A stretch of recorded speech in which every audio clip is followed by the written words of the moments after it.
In this episode, we welcome Dr. Mike Deluke, the Ortho Coach. He's an incredible guy who has risen and ascended to the epitome of clinical practice and then decided to dial it back and shift gears and go into education, coaching, and podcasting. He's an incredible man with an incredible story. And the most important message he brings forth is how important it is to understand your why. Let's dive in with Dr. Mike Deluke, the Ortho Coach. Dentist, let's talk innovation.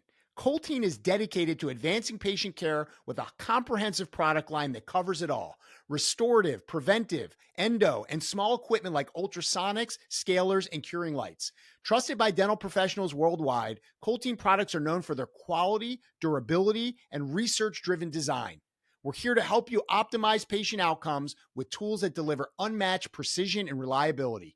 Elevate your practice with Colteen, where innovation meets excellence. Learn more at Colteen.com. Dental professionals, are you ready to transform your workflow? Meet SciCan, your partner in cutting-edge sterilization technology. From the speed of Statim and StatClave to the precision of Hydrum, Bravo, and the power of Optum wipes, SciCan makes sterilization safe, efficient, and effective. With a focus on SPEC, that's safe, predictable, efficient, compliant, SciCan delivers innovative tools designed to help you provide better patient care with confidence. Trust SciCan to streamline your practice and make every step easier. Discover the future of dental sterilization at SciCan.com today.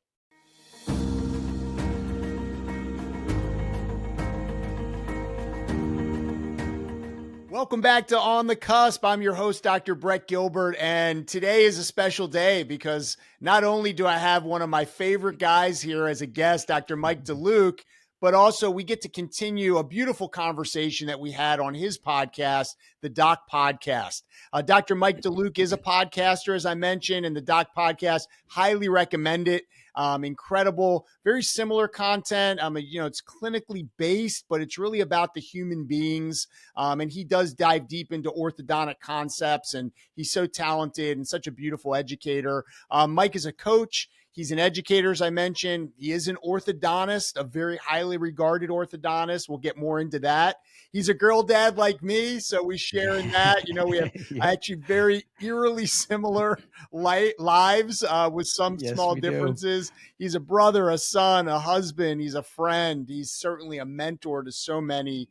He's Dr. Mike Deluke. He's the Ortho Coach, and I'm so grateful and honored to welcome you to On the Cusp. Well, thanks so much, Brett, for that very, very nice introduction, as well as having me here, and really enjoyed our friendship that we've developed here since we got to know one another earlier this year and have so much in common, as you said. It's really been fun. It has. And props again to Dr. Tom Levine. He came to one of my courses. He introduced us. He just saw the connections, and so grateful, Tom, because, Mike is just feels like a brother in arms. We have so many of the similar visions, and so we're going to get into that. So, Mike, as we drop in here and we create this beautiful episode, one that we know will hopefully resonate with many. Mike, what are you feeling grateful for today? Honestly, I'm grateful for where I am in my life at this point. And I know that might sound a little cliche. I'm grateful for the journey I've been on and where it's taken me and where I am in the present time. And, Brett, I don't think I know I couldn't have always said that. A lot of people might look at the trajectory of my life and look at where I was and things I've accomplished and achieved, which I'm very proud of. However, there was always something missing. And we talked a lot about that when you were on my show is what is that sweet spot, right? Where we as type A plus overachievers, we're never satisfied. We're never content. We don't take time to smell the roses, so to speak. And that is a blessing and a curse. It's a blessing because it's why we're successful, I feel. It's why we're driven. It's why we succeed and achieve at the highest level.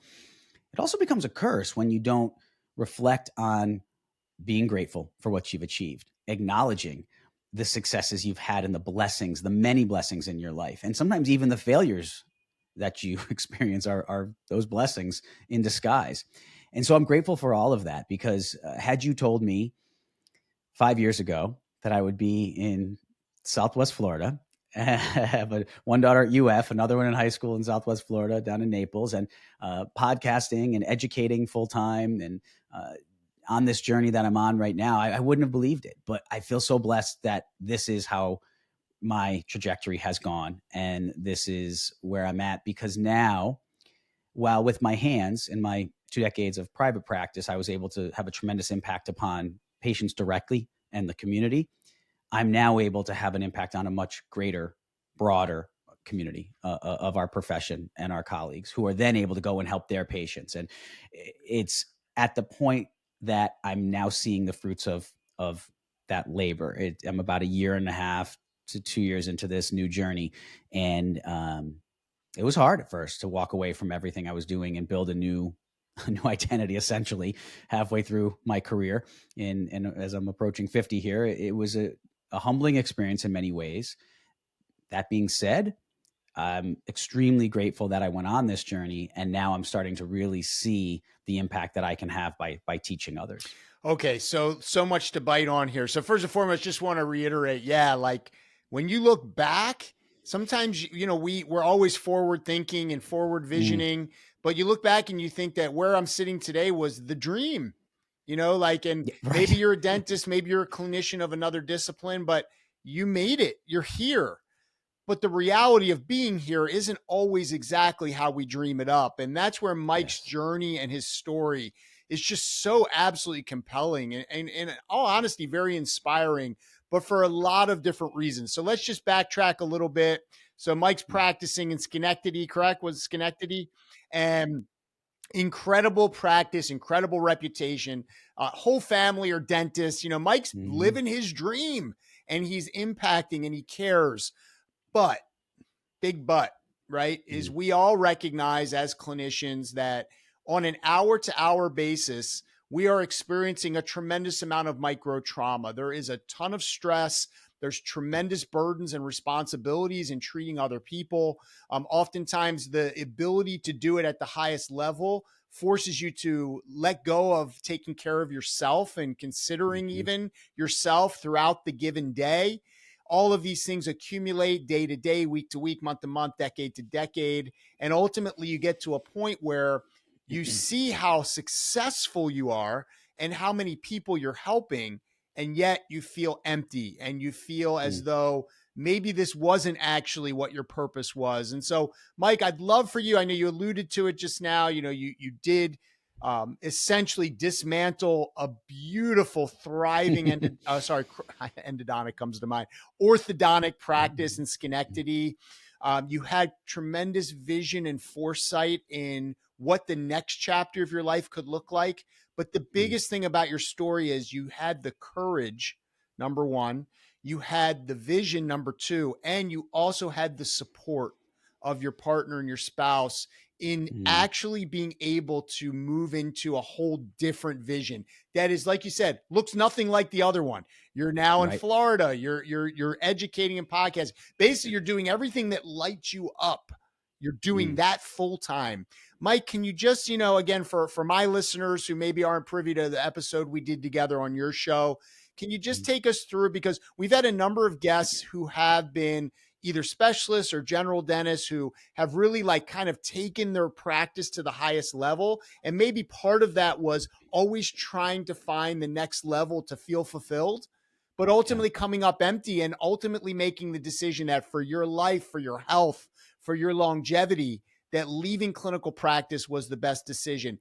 Just walk our listeners through your journey, where you were, and most importantly, if you don't mind, Mike, how you were able to actually make that a reality, and not in a reality where you had to then go into a life of scarcity, but to actually Mm-hmm. have prepared yourself even from a financial standpoint to get to the Mm-hmm. point where you actually had the decision to actually make a decision to walk away, and you did.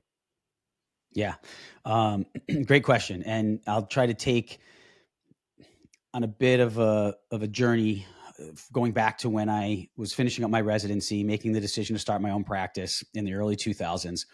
And I was at UConn as a resident, and I was determined to start my own practice from the beginning. So I never went and worked for another orthodontist. I never associated anywhere. I literally opened my own shop, hung a shingle, started with no patients. And my goal, I wrote it in my business plan to the banks for my funding, was to become the orthodontic practice in the capital region, which is what we kind of call the Albany, Schenectady, Troy area in upstate New York.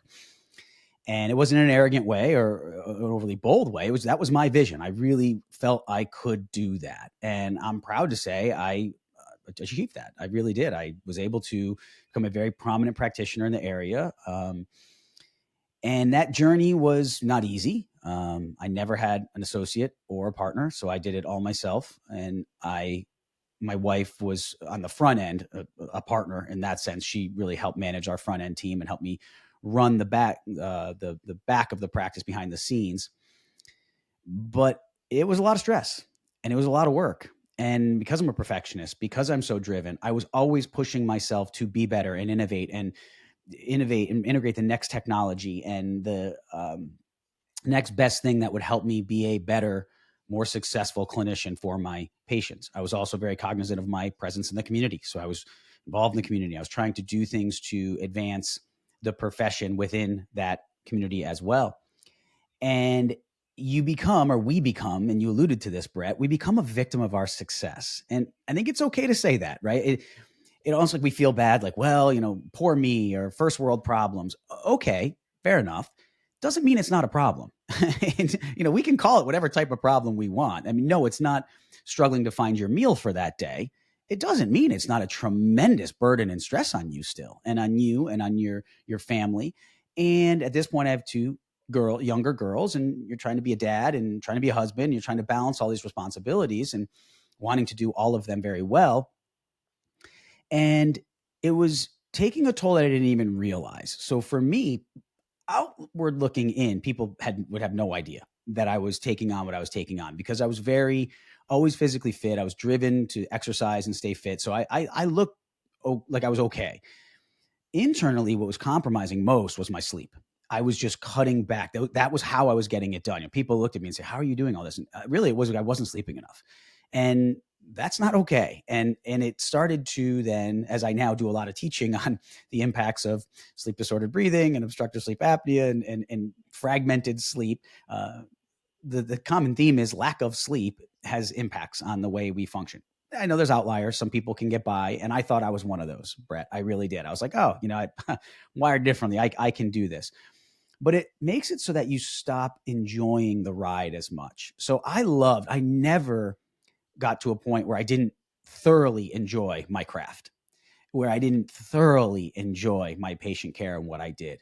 But running a practice with a big team, 16, 17, 18 team members, and having the volume I was doing and in the practice, a big weakness of mine is I tend to be a micromanager. I think a lot of us are. So it's that control. We want to control it all. So when I would delegate, if it wasn't done well enough, even if I had a good system in place and good people, I was always feeling the need to check things. And again, that's not proud of that. It's just the reality. It's a weakness of mine. And so, but it didn't feed well into the whole big picture of what I was going through. So I'm going through this year after year, and I was teaching all along. I was on faculty at UConn for many years. I would drive back to my ortho residency and teach. I helped run initially helped, and then by myself ran the orthodontic component of a general practice residency up in the area at a hospital program, GPR, that my grandfather actually had started years prior. And all my dad and uncles had taught it over the years. So I was involved in that. And then I became the cleft craniofacial orthodontist on a prestigious team up in the Albany area. And so I was always involved in academia. And as I'm going through this is the signs, right? The signs from above, or as we talked about, God, spirit, universe, whatever people want to call it. There's a lot of signs that happen along the way. And some of them were negative, meaning I'm thinking, what in the world am I supposed to learn from this? Why is this painful? I have built everything I set out to become. And you almost feel an element of guilt to think, how dare I start to feel, this feeling of like, this isn't what I hoped it should be. This is everything I worked to achieve. Little did I know that was all part of looking back, it was all part of the journey, right? To feel that pain, because if I hadn't felt it to that extent, I would have never been motivated to change. But little things like just really bad luck with things with team members, where someone has a family issue and they just have to move out of the area, or someone had, a death in the family, they have to go care for a loved one. I mean, things that you just can't you can't prevent. It's life. And it just kept happening in sequence with me. And then we got into the mid to late teens when it was just starting to get really hard to find people to replace other people, especially in that area that I was practicing. So all these little things. And I just kept taking on more and more and more to try to compensate. I was just like, and same with my wife on the kind of front end side. We just kept taking on more. And really got to the point where we realized, well, this isn't going to be sustainable. And my goal, my vision for myself was always in the second half of my career to spend more time teaching. And so here I'm coming up to the second half of my career as I'm in my mid 40s. Oh, and then before I get to that transition part, I had gotten to the point where early on, and I had a bunch of episodes on my podcast about this with my CPA and financial advisor and other financial advisors about the importance of being fiscally responsible and fiscally diligent early on in the game. And even though my wife and I started with nothing but debt, we had no assets to our name. We were diligent with saving whatever we could from day one. And initially, a lot of those savings got reinvested back in the practice to help build it and grow it. And then once the practice started to generate revenue, we just kept that saving pattern and started investing in different areas. And beyond the scope of today to go into the exact avenues we went. But the key and I say to everybody, I tell this to my kids, I tell this to the residents, you need to have, when you get that margin, because most dentists, orthodontists, or general dentists or dental specialists are going to reach a point where they're going to have a margin. There's going to be more coming in than going out. And that is just the norm for us. Most people, their tendency is to increase their expenses enough to minimize that margin. And what I did, and my wife and I did, was we were disciplined and we would increase our expenses, obviously, to some extent, but we always kept that margin. So that margin kept getting bigger and bigger and bigger. And then we had, instead of just doing all sorts of frivolous things with that money, we decided to develop a very dedicated plan with our financial team our advisory team to invest that money into different places. And so now I'm 15, 17 years into practice, and I'm thinking, okay, maybe what I need to do is find an associate, right? Decrease my workload and find someone that I don't just want to come in and work for me, because I knew that wouldn't really solve my problems. And that's the thing a lot of us face. It's like, okay, great, I could hire an associate, but by the time I train him or her, they get up to our systems. Then what if they leave and they want to go do their own thing? Or a lot of people I would interview up there they were going to be in that area because their spouse was a resident in medicine and in a local hospital, and they were going to leave after 2 or 3 years. I really didn't want that. I wanted someone long-term who would eventually be buying into my practice. So that's what I sought out and went to look for. And in 2019, I ended up finding a person, and we had an agreement for a 1-year associateship. And then I think it was a 6-year buy-in.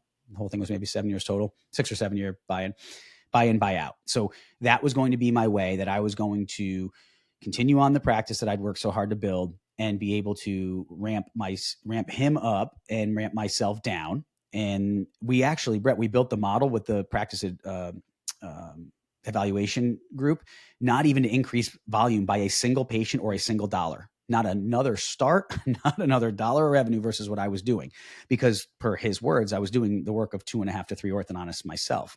So I said, that's not going to get me to my goal. If we just ramp him up, then we're both going to be scrambling, and then I can't back down. So that was the plan. Seemed literally too good to be true. And I didn't feel that way at the time. I just felt I was blessed that this is kind of the direction this is going.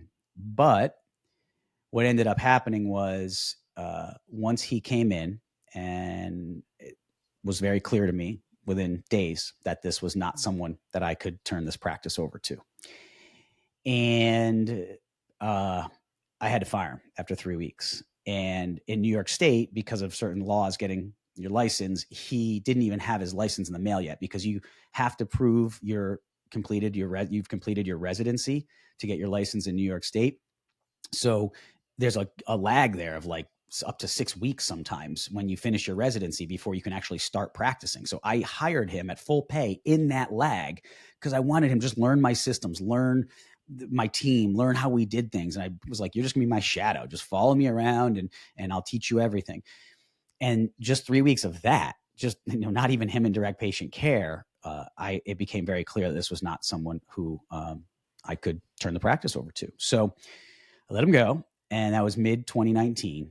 And that's where it started to just reach a different level of, it went from intense and stress and I can do this and I'm going to just push through this to, oh man, what am I going to do now? I just spent 3 years searching for someone, vetting them, going through the whole transition process with the accountants and the transition teams and the practice valuation teams. And I'm going, oh my gosh, what do I do now?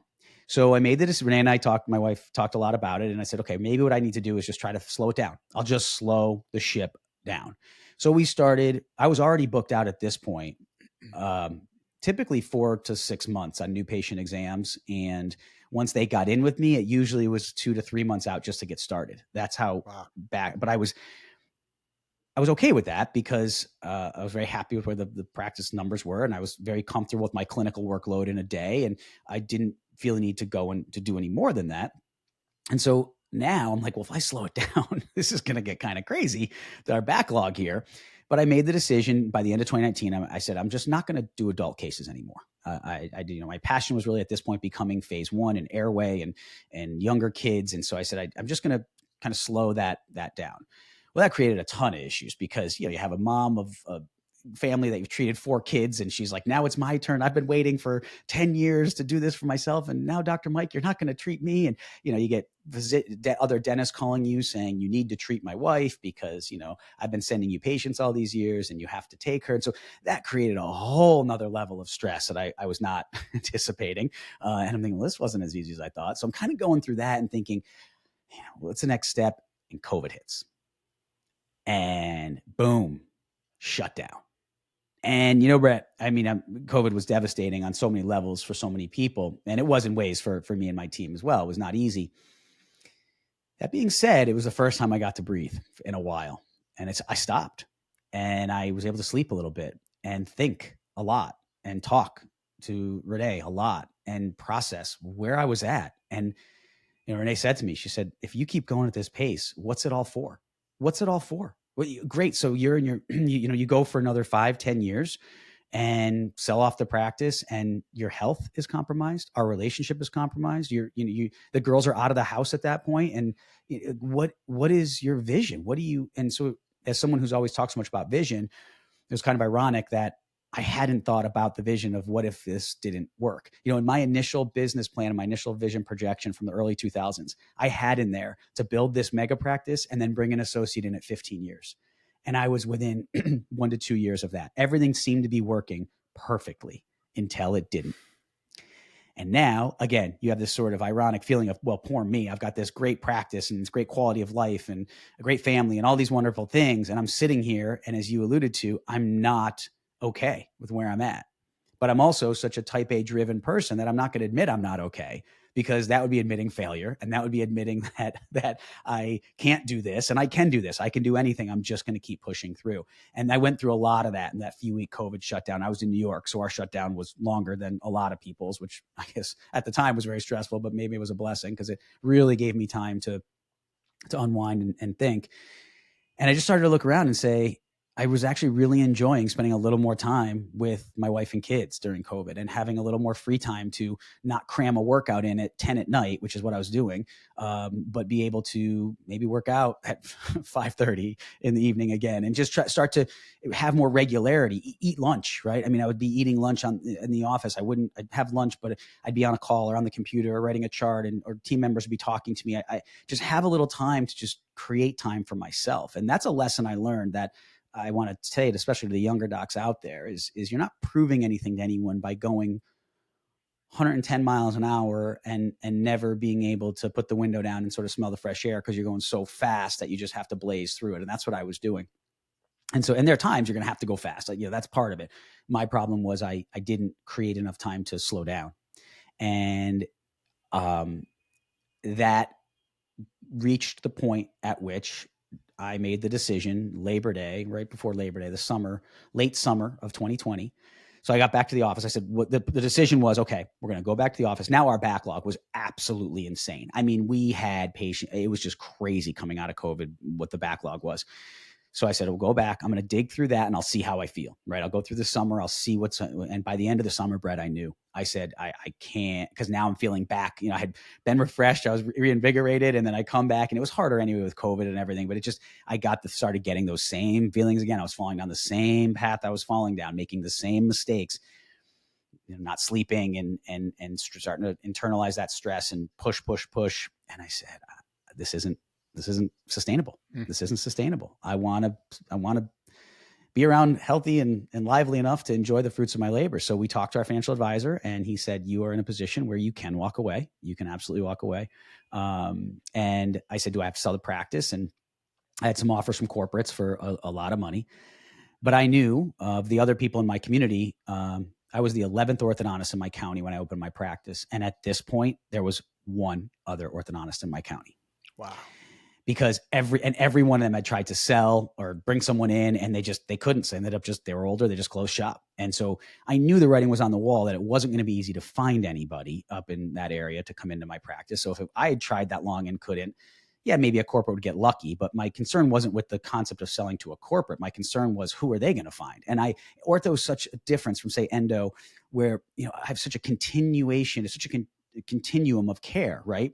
You have to have someone who can continue what you're doing. And I was doing a lot of very unique, different things in my practice, very rarely extracting teeth, doing a lot of arch development, early treatment, airway focus, working with ENTs and allergists. And I didn't feel it would be fair to my patient base, who had trusted me and valued me and was paying me to do this, to in the middle of their care, just flip the switch on them and give them to someone else and take my payday and sail off. So I made the very unconventional decision to just phase down the practice. And I literally finished every single patient I started.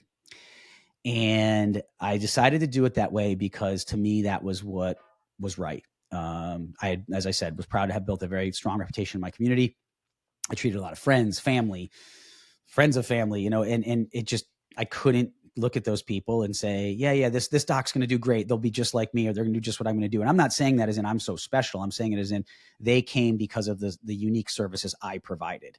And I knew that was going to be hard to replace right away. Regardless of, I'm not saying the person wouldn't be good or competent, it was just not going to be what they had signed up for. And that, to me, wasn't acceptable. So we made the announcement. It's probably still out there on the web somewhere on Instagram, but made the announcement to the community, made it to my team, and said that I was stopping accepting new cases as of September of 2020. I honored everyone who was already scheduled to get their braces on, which went on to the end of the year of 2020. We kept them. But no new starts were scheduled. And it was hard. You had to phase your team down. Your team is devastated. I mean, they are just devastated. I had an amazing group and a big team. And now they're thinking, oh my gosh, they've fought with me all these years, and now I'm walking away from this. And so there were a lot of parents upset, a lot of sad tears on their part of, you've treated two kids, and my third one's has a really big problem, and they need you to do it. So that was not easy. I didn't anticipate that part as much. That being said, I never questioned it. Not for a second. I knew I had reached that point where I knew that this was the path I needed to go on. And as you alluded to before, my wife had been incredibly supportive and asking me the questions I needed to be asked, not giving me the answers, but just questioning me on what the purpose of this all was. And I wanted to be there for my kids in a greater capacity. I mean, it was so stressful to try to get to one of my kids. My kids were getting to the age where they were starting to play higher level sports. And so just trying to get to their games, it was so hard to get out of it was just so many of those stresses we all face. And I didn't want to miss that window with them. And so that turned into people probably saying, well, how the heck did you end up in South Florida? But in early 2021, just the way things were going in New York with COVID, and it was just a tough place to be. And none of us loved the cold anyway. And my daughters kind of alluded to the fact that they would like to go to school in the South and maybe live down toward the South. So we said, well, if we're going to do that, why are we staying in the Northeast outside of family? And so we decided to move down that summer of 21 to Naples, Florida. And then I flew back and forth for a year and a half to finish every case. I would do initially it was about a 50-50 split ish. And then obviously it went in favor of more time down in Florida, less time in New York, as I decreased the business and the practice. And by the end of, so that was mid 2021. By the end of 2022, I had finished every patient up. The last couple of months, I was literally flying up to see one person. He was a surgical case that got delayed because of all the COVID delays in elective surgeries in New York. So I was flying up to see him. I get off the plane. My parents would pick me up at the airport, drive me to the office. I'd see him. They'd pick me back up and drive me right back to the airport, and I'd fly back. So yeah, and I never questioned it. I never doubted it. It was just the right thing to do. And my facility, I sold all my equipment to another orthodontist who wanted to put a satellite in my location, because it was all obviously finished out perfectly, turnkey. So that worked out great. And he and I still stay in touch. And so that was the path. And then as I was phasing down the practice and spending more time in Florida on my commutes and flights and trips, I was building the concept for Deluke Orthodontic Coaching, for, starting to build the platform, the CE, getting my ADA CERP recognition, starting to understand how to build content. And that just grew into what it's become now. And I now teach at Nova in Fort Lauderdale. I'm on faculty there. I've obviously started the podcast. So that's all been part of this new journey. So sorry, I know it's a long, about 20 years, kind of 12 more than that. Yeah. But wrapped up into a few minutes there. What a journey, Mike. And, just even hearing the story again, it just brings up so much. I think there's just such a unique journey. First and foremost, tells a story about how when you have a clear vision, and you put the work in, and you have the desire, and it's what you want, you can build something. You can build something incredible, maybe even something beyond what you had envisioned, right? And in terms of, I know that your work in airway and some more innovative approaches, that aren't mainstream, and maybe aren't, were a very big part of your practice. And so you build this incredible thing. But ultimately, I love the question, that Renee says is, what will it all be worth? If our marriage is in a bad shape, you've missed out on all your kids' events, you're burnt out, you're not healthy, and now you got a pocket full of money and a life that feels empty. And I think that what's inspiring about your story is not only the buildup, right, to the practice, reaching this crescendo, trying to find someone to help you, but then also the vision of what the next chapter looks like, and then literally unwinding it. But in my opinion, doing it in a way that is so full of integrity, respect, and quite honestly, sacrifice on your part to have foregone a payday, like you said, but to actually see every last patient through to the very end. I think tells a story of who you are as a person. I think it represents why you were so successful in practice, and now why you're successful in the next chapter of your story, where you are living a life of health, of wealth and freedom, and ultimately being able to impact people, like you said, in a different way. And I think as clinicians, that's really a struggle for us, right? Is we want to impact people in a big way. And sometimes the number of patients that come into our chair just doesn't feel big enough, or it doesn't feel impactful It's enough. true. And so then you like, well, how else can I reach people?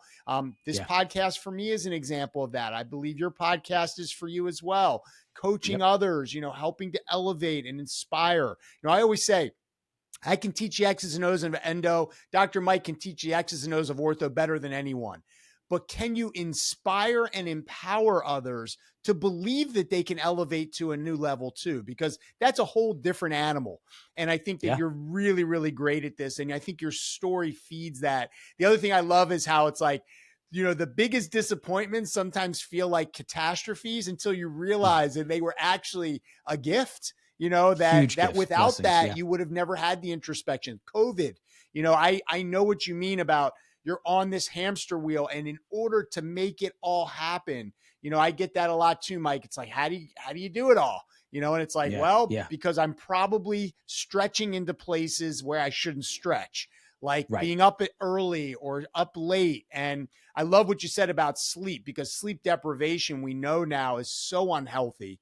And yet, if it's not because you haven't made enough time to sleep, it's because your mind is just churning. And so you're laying in bed awake, right? With all the different stressors. So such a unique story, Mike. Love hearing it. I think it's inspiring to know that, you can build something great. you can unwind it and build again. And I think that that's Yeah. one of the things that I had to overcome, which is you kind of alluded to it. You kind of climb this mountain and you plant your flag at the top. And it's like, this was the penultimate vision of my life. And then you Right. realize, wait a minute, do I see another mountain over there?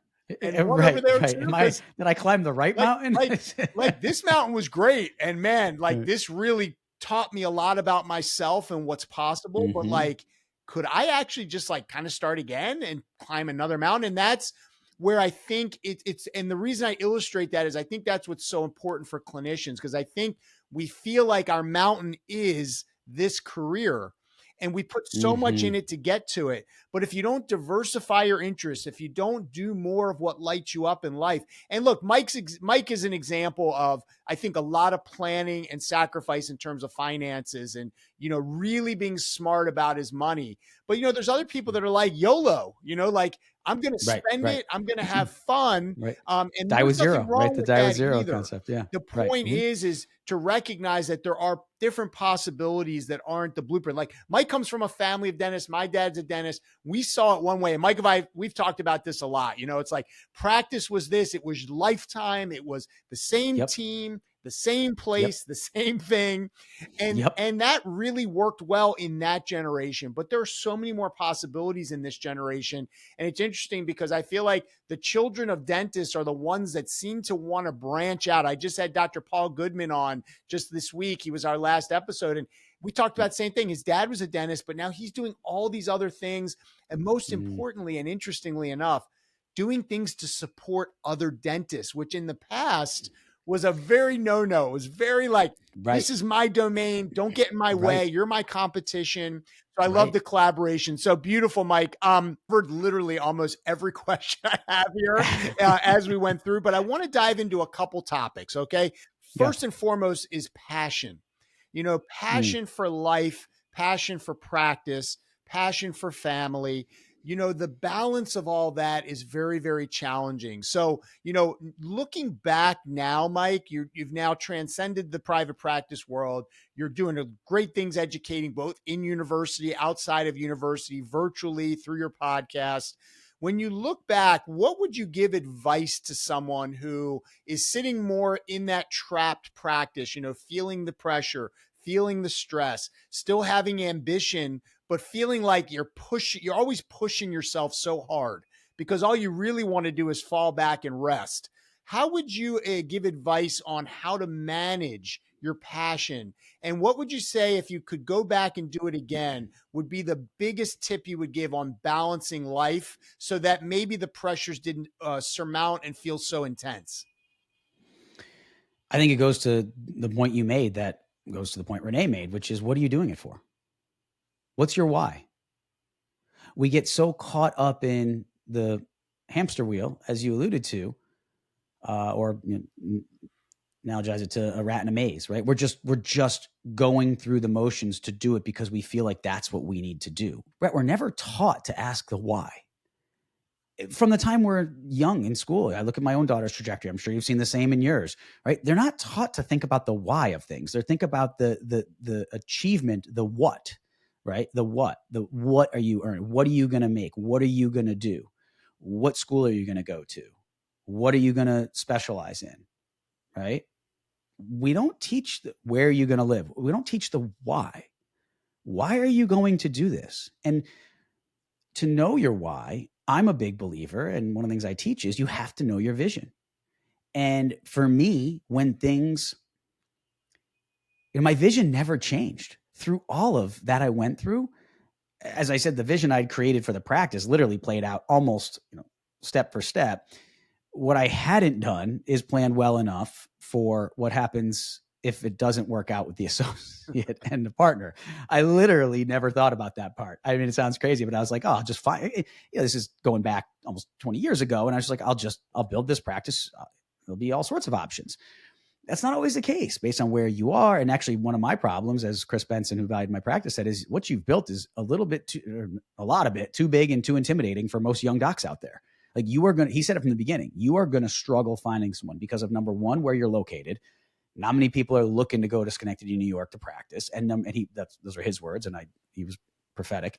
And number two, you've built something bigger than most docs want to or can handle.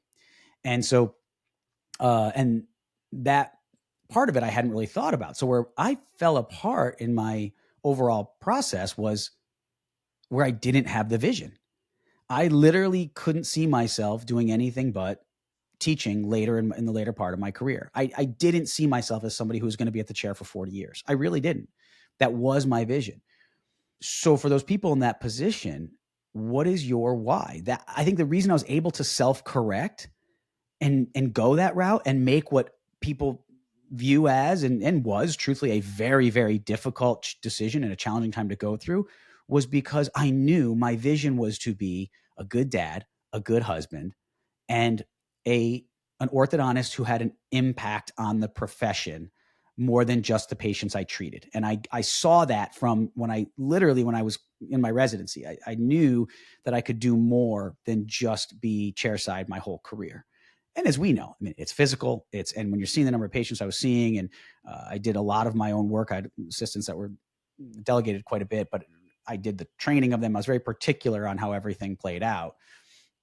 And so that takes a toll. And so I knew that I wasn't, my goal wasn't just to be at the chair for 40 years, like you said, was our generation ahead of our parents' generation. And that's just what it was. But it was a very different way of practice for them. It was a very different type of intensity and stress level. And that was ultimately their vision, right? I mean, what was success for that generation? It was like, if you could make it into your mid 60s to 70 or whatever you decided just to practice, or beyond if you wanted to, but like you made it. If you could practice for 35, 40 years, that was kind of the vision of that. That's not the vision of most. I talk to a lot of younger docs. I don't know many of them. I mean, I can't think of any off the top of my head who have said, Mike, my vision is to do this for 40 years. I literally at the chair.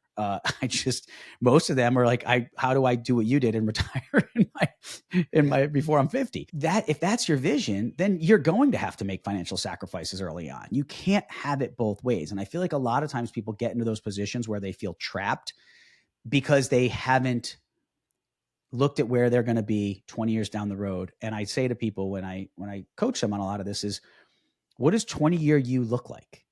Literally, like everybody out there listening now, just stop for a second, even hit pause on this and just think about what 20-year you looks like. Where are you? Where do you live? Are you chairside working? Are you traveling? Are you married? Are you single? Do you have children? Do you have grandchildren? Depending, it's going to be different based on where everyone is in their lives. Are you in a big house? Do you have multiple homes? Do you have a big boat somewhere that you go vacation on, right? If you don't know the end, how do you know how do you know the why? Right? So what we do is we put our heads down, we stay on this wheel because it's how we're trained. We are literally brainwashed and programmed to do that. We study for the next test. We study for the next entrance exam. We study for the next level of school. And then we get out and we work for the next patient, the next procedure, the next day, the next week. And we never really break free from that and say, why? Why? And maybe you are someone who's like, I really just love what I do. I'm very skilled clinically, and I just want to do this for the next 40 years. But even then you better slow down a little bit. You can't go at the pace I went because it's really not humanly sustainable to stay at that pace for that amount of time. But maybe you're someone who, like me, is more that fast and furious. You go all in. Well, then you're going to have a shorter lifespan in your practice. But again, if you're going to do that, you've got to make the appropriate financial decisions, because I think if you don't, I know, can speak personally, part of the thing that made it such an easy decision, even though it was a very difficult decision, and the reason I never looked back was I knew I had the financial stability to do it. And, Brett, what a terrible place would I have been in if I couldn't have made that decision. If my financial advisor said, no, Mike, you got to give it 5 more years. Now, I could have done it, and I would have slowed the practice down, and I wouldn't have gone at the same pace. I would have slowed things down, and I would have gotten to what I started to do pre-COVID and dealt with the stresses that brought on. And maybe it would have worked out just fine. It truly would have. But I would tell you this: I wouldn't be in South Florida. I wouldn't have a podcast. So the making the decisions in line with your vision of who you want to be. And what I always had, one of my goals was I wanted to be financially able to retire by the time I was 50. That was a goal of mine. And so that comes into play with every decision I made along the way. So yeah, you got to know the why. and question the why and think about who you want to be in 20 years in every way. I mean, do you want to be healthy in 20 years, right? Do you see yourself able-bodied and out skiing or hiking or working out or whatever, golfing, right? Or are you okay with the fact that you're just going to be at a slower pace? And because it all ties in together. It all ties in together. And so often we get to a place where we look back and say, man, if I had only, right? If I had only. And a lot of people have said to me, I can't believe you're so open about what you went through and, talk. And it's not a big deal for me to talk about. I'm not ashamed of it. I'm not ashamed of it. I'm proud of it in a lot of ways. And people, I knew I had to face at the end of that people were going to look at me as a failure when I walked away from my practice. I knew it. I knew there were people in my community. You hear the grumblings of people and colleagues and, couldn't do it. And it never bothered me because we've talked about this, Brett. My identity wasn't Dr. Mike, the orthodontist. That's what people saw me as, but I never saw myself as that. That was one role I played in my life, but that wasn't who I was. Meaning if you stripped away my orthodontic degree in my practice, I knew I would be okay. And I would be able to find value in doing something else. Now, thankfully, the degree part's still there. So you just strip away the practice and then I'm able to still pursue my love and my passion of orthodontics in a even grander scale, I feel, right? But if I hadn't gone through that couple decades of practice, I would never be the teacher I am today. No way. I would never be the coach and mentor I am today. I had to go through that. I had to feel the extremes and the pleasure and the pain. And there were a lot of highs. I'm talking a lot about the negatives, but my goodness. I mean, I'm very proud of the practice I built. And I mean, I just got an email the other day from a previous patient asking about retainers and commenting on how great her son's teeth still look. So, I'm very proud of what I did during those years. And because I think a lot of times we identify ourselves as that practitioner. So to end that, when you're sitting in that chair, you're feeling the burnout, you're feeling the stress, you're feeling like there's no way to get out of it and it's overwhelming. What's your why? What's your vision? And do you feel, and what can you do to get to those answers? Man, it's really remarkable because you bring up so many great points. Your journey, I think there's so much to learn from your journey. Obviously, to me, it's a massive success as a journey. And what I love about it is, the premise of this podcast is the idea that instead of success meaning money and possessions and accolades and achievements, success should mean fulfillment. And for each of us, that's completely unique because we're unique beings. We have different things that light us up. And so what I love about your story is, number one, you had the foresight, the vision. I see it as a failure. In fact, I see it as incredibly courageous what you did. But most importantly, what I love is you clearly value your health, your relationships, your life over finances. Now, granted, you were very smart in how you approach that and put yourself in a position, like you said, I was in a position to walk away. Most people might not be. So let's go back to those people because that's who I feel. I'm sort of in that position myself. And as you know, I've scaled back my practice an additional day. I'm working 3 longer days instead of 4 shorter days. It's playing out well. And the reason is because it's giving me time to invest in the things that really excite me, like podcasting, like having these conversations, like my education, my Access Endo program. I've just actually something I haven't even had a chance to talk to you about is a new emotional intelligence training program for clinicians that I've developed with some experts called Heal Thyself. So my point of bringing this up is Mike's a perfect example, an epitome of looking at success in life and not having it equate to the list of accolades and money, but rather how he feels in synchrony with his environment and his family. And because his vision was so clear on who he wanted to be as a family man, as a partner, as a spouse, as someone of massive impact, he was able to fulfill that. Now, he had the money to back him, which was beautiful. So if you don't have the money to back him and your financial advisor is saying, 5 years, 7 years, kind of work through it. My feeling is we can all bridge this gap by investing more of our time in what lights us up. Just anything, having the courage to be a beginner, because we are experts. Mike say, type A, expert, always achieving, always learning, right? To be a great teacher, you have to be a great learner. And so, Mhm. but to have the courage to just be a beginner, go take a cooking class, start Right. yoga, do something where you're the one in the room that is clueless, because Mhm. that diversification of thought, neuroplasticity, sort of excitement, it'll start to draw away from the trap feeling that you can't do anything else with your life but dentistry. And so, although Mike had a unique path that I think is beautiful, it doesn't mean that you have to walk away. And I think it's okay to walk away, right? And maybe Mhm. that's the goal, but it doesn't mean you have to sort Right. of release this pressure and anxiety. So, and we know that the end result, Mike and I have both interviewed Melissa Methvin, whose husband Mhm. passed away by death by suicide.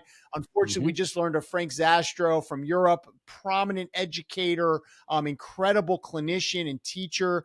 From all accounts, I didn't know him personally, a wonderful Mm. guy, death by suicide. I believe he was just in his Yeah. 40s.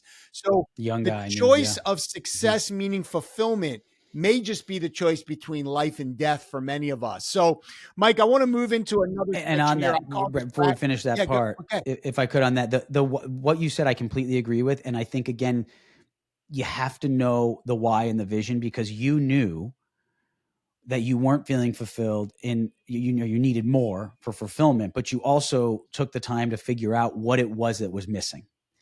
You did the work to figure that out. And I just want to be clear with people. It's just not going to fall from the sky that one day. And you're going to have to try some different things. You might have to try.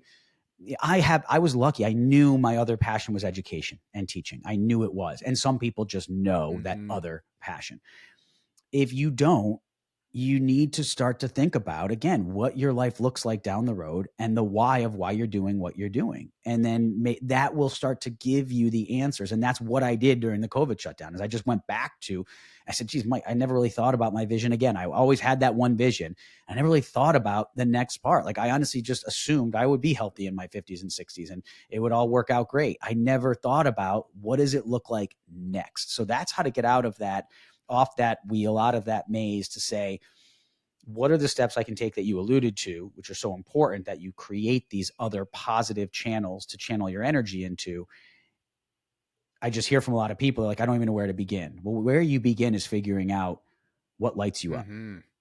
what lights you. And maybe it's just chilling with family. Like, it literally might just be that you just spend more time with your loved ones or friends. Maybe you've lost touch. A lot of us, I know, lose touch with our friends. I was guilty of it myself. Like, a lot of my closer friends, especially with texting, you wouldn't get together as much, or you wouldn't have as many in-depth conversations. You'd shoot a text, hey, happy Thanksgiving, or whatever it was. That's common. So maybe it's just Yeah. reconnecting with people in your circle. That might be a start, but just trying to get out of that vicious cycle, I think, is so important. And figuring out your why is, to me, the start of that. Yeah, it's great advice. And my wife Carrie always tells me you should always have a list of friends that you would like to call. And when you are in a moment where you have the time and you just feel like you want to escape, call one friend. Just reach out to Yeah. one friend. As we start to wind down the episode, I have a section I like to call rapid fire. And the Mm. way I like to do this, I want to just throw a word at you and just want to get your initial just stream of consciousness of what that represents. Okay. First Yep. word for you, courage. The ability to make decisions that others wouldn't make. Integrity. Doing what's right. Not because it's what's popular or because other people think you should do, but doing it because it's the right thing to do. Honesty. Being truthful with others and with yourself. That's the key, right? Mm-hmm. We can be truthful with others, but if we're lying to ourselves, that voice in our head, that voice in our head knows, and if we're trying to lie to ourselves, to the point that we've been talking a lot about this episode, right? We tend to lie to ourselves and say, we're fine, I've got this, I'm good. So yeah, it's so important to be honest with yourself. Vulnerability. Being okay with not being okay. Love that. That's one of the greatest lessons. It's okay to not be okay. And it's also Yeah. okay to reach out for help when you need it. It doesn't make you Yeah. weak. In fact, makes you strong. Yeah. And you grow from it. You're right. You grow so much more Yep. when you're willing to be more vulnerable on that stuff. Yeah. How about mentorship? Are you talking about it from the side of the mentor or the mentee, or up to me. Then I'd say a two-way relationship. It's something that takes someone who is willing to give of their time and talents with expecting nothing in return, the mentor, and the mentee. It takes someone to be humble and ask questions, inquisitive, and wanting to learn and be open-minded to what you don't know. I love that. And the best thing about mentorship, is we are mentors and mentees through our entire life. We're on both Sure. sides of that equation. That's the beauty. Absolutely. That's the beauty of it. Yeah. Last Yeah. one. When you hear the word coaching, what does that bring for you? Leading a person or a group of people to find success in ways that they wouldn't have been able to find it without you. Beautiful. Beautiful. And last one, because I'm sure that this word, it's alive in my belly, it's alive in yours, but it might have a different view now. What's your reaction to the word ambition? Always wanting to be and do your best. Beautiful. Beautiful. Dr. Mike Deluke, such an amazing guy, man. I love you. You're a brother. We've Thanks. never Right met back in at person. you. Doesn't matter. One last question for you, and you've probably alluded to it. I think the title of this episode is going to be "Finding Your Why." That's been so clear and such a direct, beautiful message. I like to pose the question. You have an 18-year-old being in front of you, whatever that looks like, and this 18-year-old is starting to feel that fire in their belly. Of wanting to step into a life of meaning, of purpose, of service, but often of just, fulfilling the dreams and visions that are starting to percolate. As someone who's been through such a beautiful journey, what would you give as one piece of tangible advice to this young person of how they could take one single step in the direction of finding what they're envisioning in their life?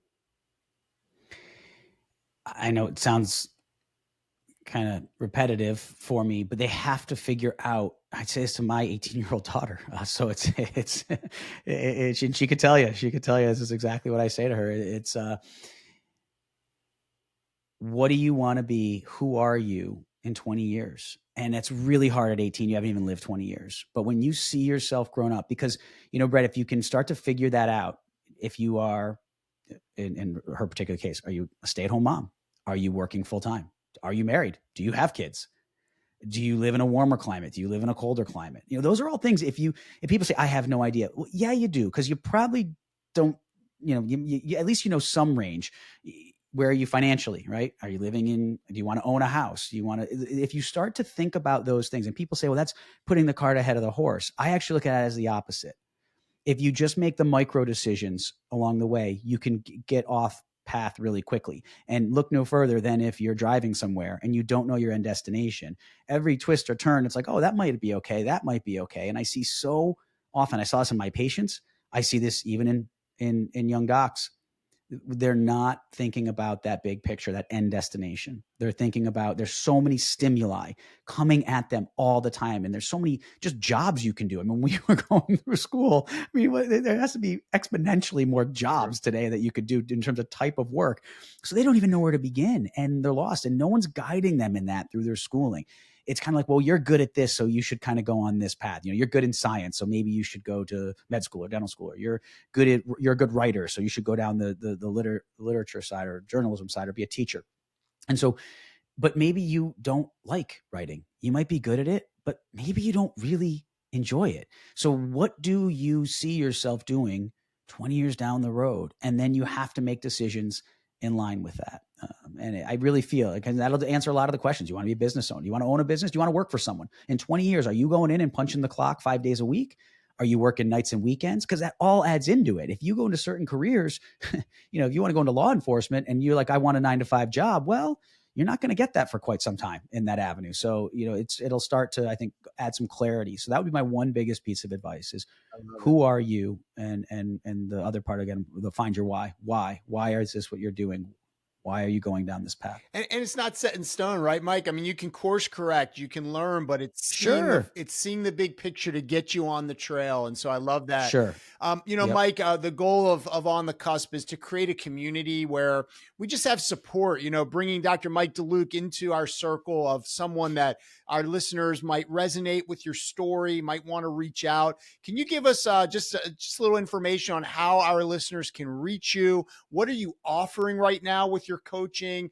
Just give us any particulars you'd like us to have. And of course, we'll link everything up in the show notes as well. Yeah, thank you. So people can email me directly, Dr. Mike at theorthocoach.com. You can feel free to reach out to me directly through email on my website, which is theorthocoach.com. There is a contact section and that'll come to my email as well. I started a Facebook group a little while, but not too long ago. It's building where we have a little bit more open content. There's some ortho only groups out there, but this is open to people, professionals that are in, it's not open to the people, lay persons, but it's open to professionals who are in the area of patient care and education.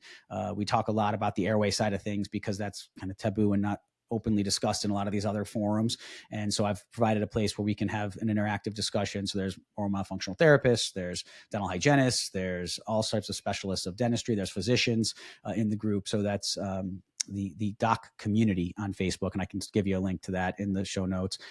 At the Ortho Coach on Instagram, one of my 2025 goals is to get better at Instagram. I have not given it the full time and attention that it needs, so I need. You and I have talked about that. That is something that I'm going to be working on. And then I do offer CE courses. So right now, most of it is on the phase 1 early treatment airway side of things, but I have CE courses that I offer that are available on my website as well. And then my podcast, the Doc podcast, which is on Apple, Spotify, YouTube. So yeah. Yeah, and check out our episode together on the Doc podcast. Yes. We went pretty deep, We did. It was a beautiful thing. So, Dr. Mike Deluke, just a pleasure and honor to get to know you, to be able to share your story. Please continue to share it. I think there's just so many important learning points from what you've been through, and ultimately, I think choosing self, choosing family, choosing, this life can be short. It can be long, Yeah. can be short. You don't know. Yep. But choosing the one that feels the best, that lights you up and really allows your inspiration, creative juices to get going so that you can be the exact vision of what you want in this world, because we create our lives. We just don't realize it. And I think, Mike, you're a beautiful example of someone who is living life and creating it by their own design. And I admire you for it. I give you a lot of acknowledgement and just appreciate your willingness to share and help others. So thank you for joining us on the Cusp. I look forward to maybe a second episode where we can dive a little bit deeper, but really grateful for your time, expertise, and mostly just your beautiful ability to articulate what's been an incredible journey. Well, you're welcome. And thank you so much for all you do. The feeling is completely mutual. And I give you so much credit for the journey you're on, and so many people. Actually, my one cousin who's an endodontist, I was mentioning something to him, I think about my podcast. I forget exactly in what context, and then mentioned you, I think. And I said, oh, that's what it is. Because you were an endodontist too. I sent him the episode. I said, hey, Louis, you might enjoy this. He already had been listening to some of your shows. He has seen you lecture. So you're having an impact out there, where, yeah, my cousin was like, oh my gosh, she's amazing. And speaking of you, in reference to you, and he thought it was so cool that you're on my show, and that we talked about all that we went into. So you're impacting a lot of lives. And I know sometimes when we're behind the mic or behind the chair, we don't always realize the impact that we have. So I just want to let you know that, yeah, you're having a big impact. It means out a there. lot. Really It's the doing. intention. And so it means a lot to know it's happening. So Dr. Mike, you're the man. Love you. Have a great rest of your day. And so grateful for this time with you. Right back at you, Dr. Brett. Appreciate you.